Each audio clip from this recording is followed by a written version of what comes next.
Here we have a 2005 Skoda Fabia.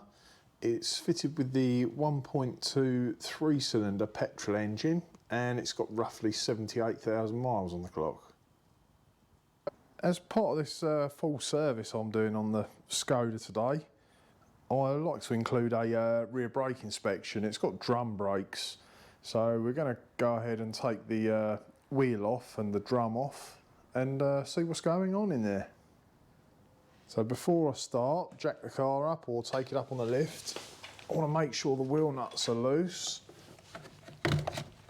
This has got steel wheels, so plastic hubcap trim. No locking wheel nuts on this one. The ones with alloy wheels are the ones that you generally find have a locking wheel nuts, and you want to make sure you know where the key is for that before you start as well.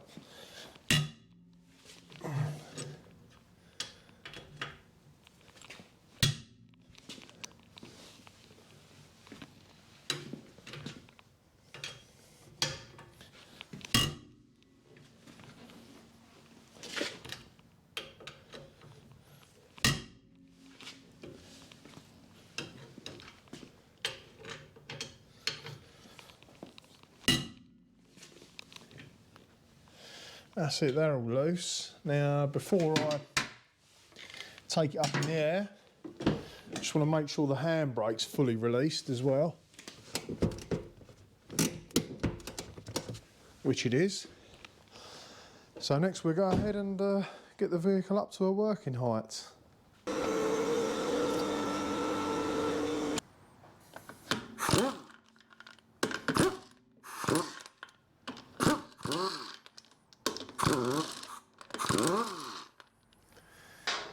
Make sure you're ready to catch the wheel. Sometimes they can just fall off, other times they can be stuck on there, corroded. That one's quite loose. Off it comes. Right, the next job will be to remove this little grub screw here. That's probably not been out for a while, so I'm just going to give it a tap.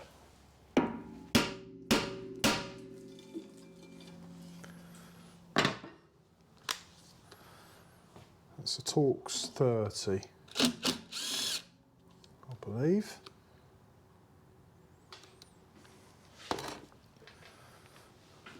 There we go, you can see quite a bit of dust in there. So we'll have a bit of a clean up and a little inspection. You can use a small soft brush just to work your way around and dust it out. Alternatively, you can use brake and clutch cleaner. Give it a good soaking and let everything drip off.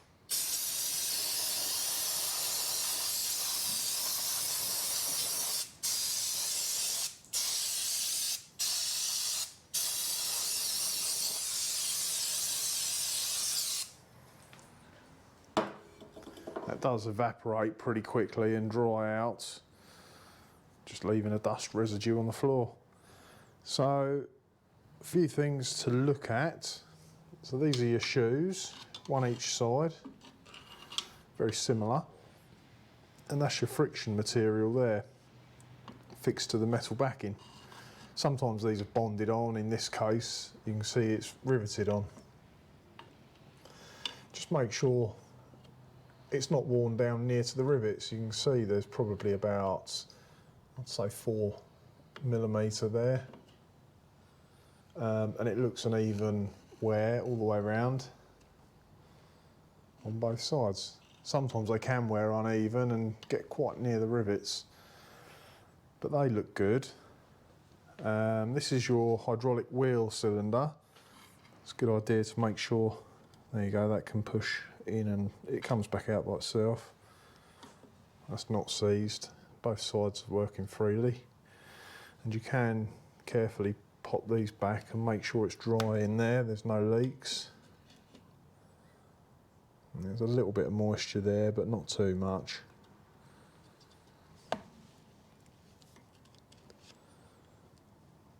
Yeah, that's fine. It's not wet on the underside, that's the main thing.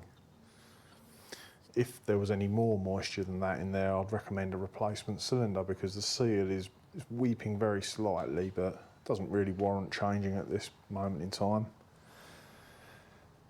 These can be adjusted up if you need to, by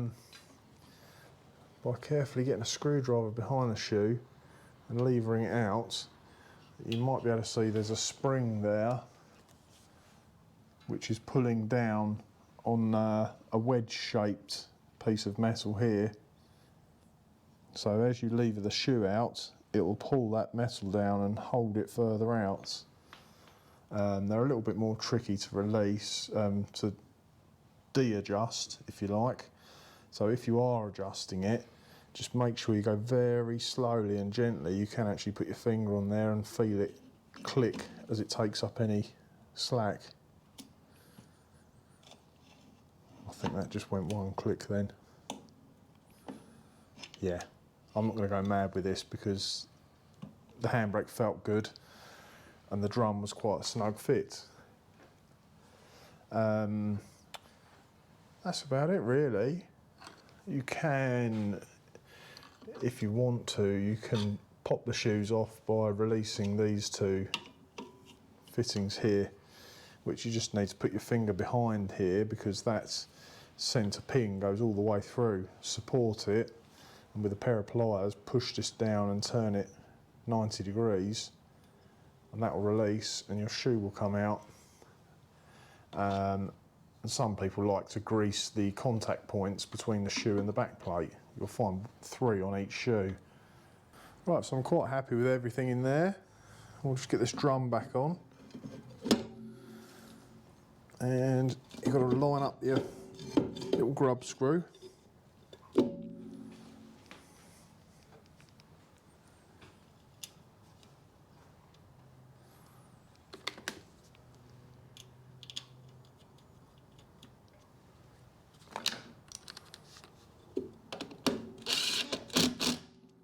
That's it. All that's left now is to get the wheel back on. Right, now the job's done, we can get the wheel back on.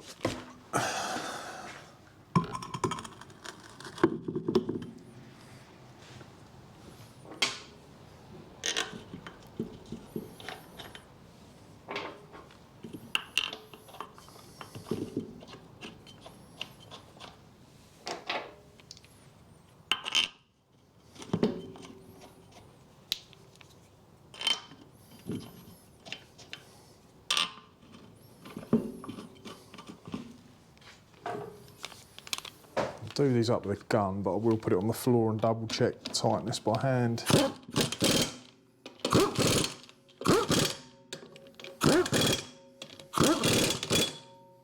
Right, we'll drop the ramp down next.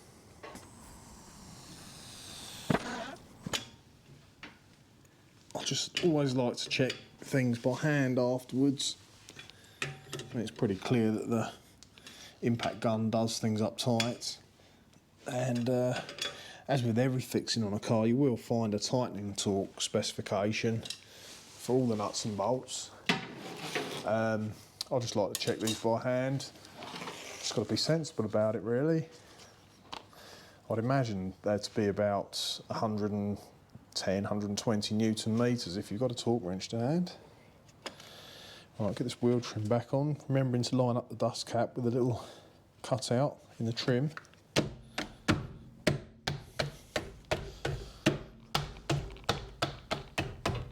And that's it, all done.